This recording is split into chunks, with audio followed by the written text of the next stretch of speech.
Halo guru hebat semuanya, perkenalkan nama saya Yaya Nur Asia, calon guru penggerak angkatan 11.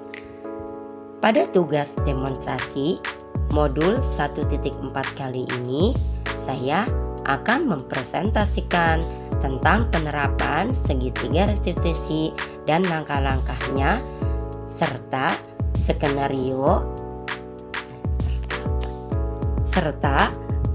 video praktik dari skenario 2 kasus pelanggaran yang sering terjadi di sekolah saya.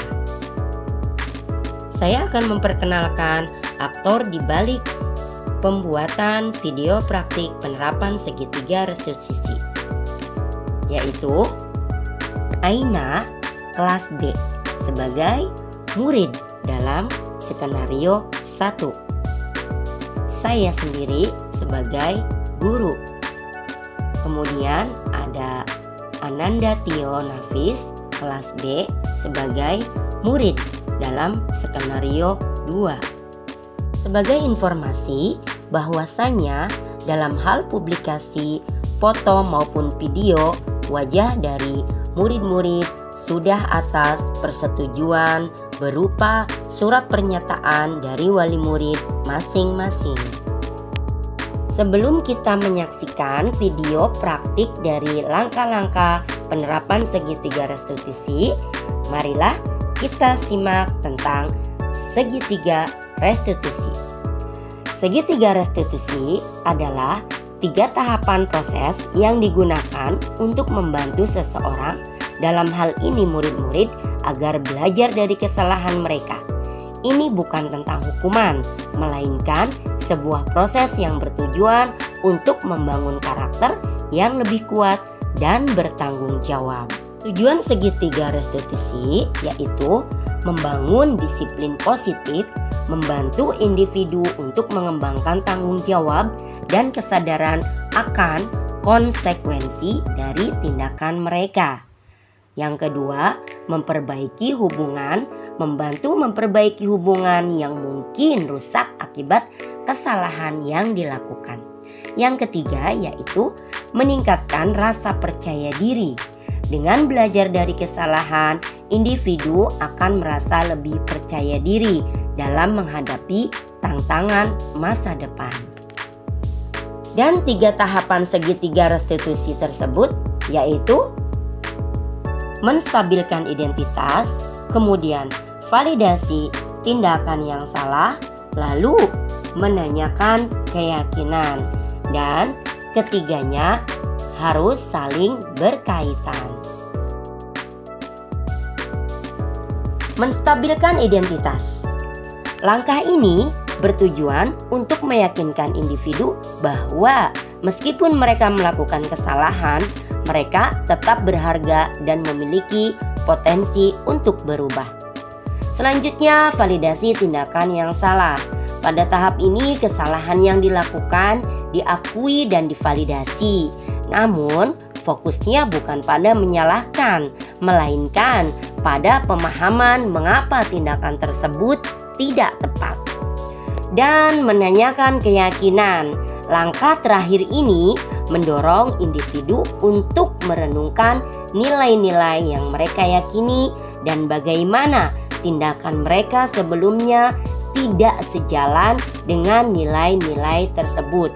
Itulah langkah-langkah segitiga restitusi. Dan inilah skenario 1 yang sudah saya buat.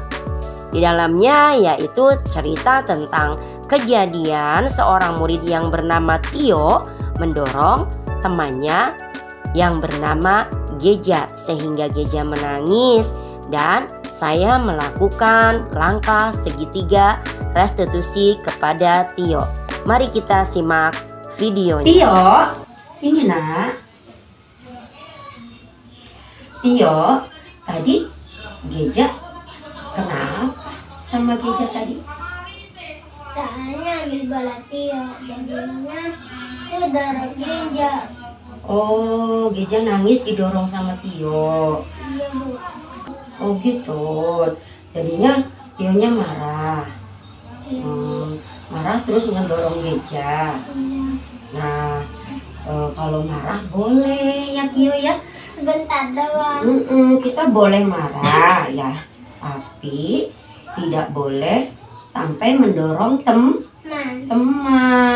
Kalau marah kita boleh saja, tapi nggak usah dorong-dorong teman, apalagi sampai membuat temannya nangis. Terus Tio kalau udah gitu gimana dong biar Geja nggak nangis lagi? Terus Tio minta maaf sama Geja. Oh, Tio mau minta maaf sama Geja Biar bermain lagi. Tio masih ingat dengan mainan ini? Ingat, mainan ini dibikin sama siapa ya? Ini. Tio sama Geja bikinnya. Tio sama Geja, iya Tio sama Geja bikin ini berdua kan? Iya Bu. Nah berarti Tio sama Geja sahabat kan? Iya. Iya, kalau sahabat gimana? Sahabat itu saliman. Berteman. Dan jarak-jarak teman Geja. Berarti jangan dorong-dorong teman gitu ya kalau bersahabat ya. Tapi iya. Jangan marah kalau sahabat ya. Berarti lain kali Tio kalau marah tidak boleh. Tidak mendorong temannya gitu ya. Biar temannya nggak nangis. Iya, suka dengan persahabatan ini? Suka. Oke deh, sini dipeluk sama ibu.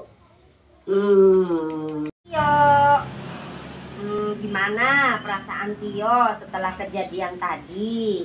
Soalnya senang, Bu. Senang? Kenapa senang?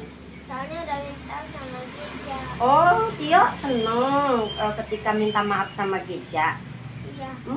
Senangnya gimana gitu senangnya? Gitu senangnya, senyum ya. Ketika berbuat baik, Tio merasa senang. Tos. Oke.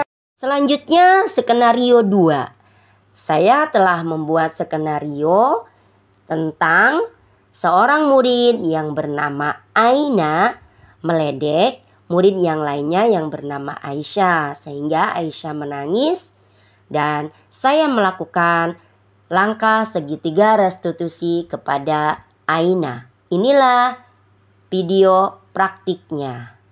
Aina, sini nak. Tadi ibu lihat Aisyah nangis. Diledekin sama Aina. Kenapa Aina ngeledekin Aisyah? Gambar apa ini? Nangis, sedih. Aisyah kayak gini loh perasaannya loh. Sedih, nangis, diledekin sama Aina ya. Nah menurut Aina, Aisyah nangis diledekin itu boleh apa tidak? Nggak boleh. Berarti meledek teman itu boleh tidak? Biar Aisyahnya tersenyum lagi dan main lagi sama Aina. Seperti gambar ini, lihat. Tuh. Iya, ini tersenyum kan? Nah, biar Aina tersenyum, Aisyah tersenyum, kita tidak menyakiti hati teman. Kalau kita lagi marah atau kesel, sebaiknya kita baca apa ya waktu itu? Kita kan ingat ya? Baca istighfar, Bu. Baca istighfar. Berarti kalau lagi marah, kesel, kita sudah tahu ya bahwa harus baca apa tuh? Istighfar. Baca istighfar, astagfirullah. Ya Allah, aku lagi kesel ya. Ditahan keselnya, tidak meledek teman. Bisa ya Aina ya? Pinter. Karena kita ingin menjadi anak yang soleha, anak yang pintar. Oke Aina? Janji ya? Janji. Yuk peluk sama ibu. Aina, gimana perasaan Aina setelah kejadian tadi? Senang. Oh senang, kenapa senang? Nanti kalau sekolah aku main lagi. Main sama siapa? sama Aisyah. Jadi kalau minta maaf itu hati Aina jadi seneng. Pintar sekali ya, mau jadi anak soleha. Jadi senang meminta maaf, bisa berteman lagi sama siapa? Sama Aisyah. Senang? Senang terus. Yeay. Sekian demonstrasi dari saya. Terima kasih. Salam guru penggerak, tergerak, bergerak, menggerakkan.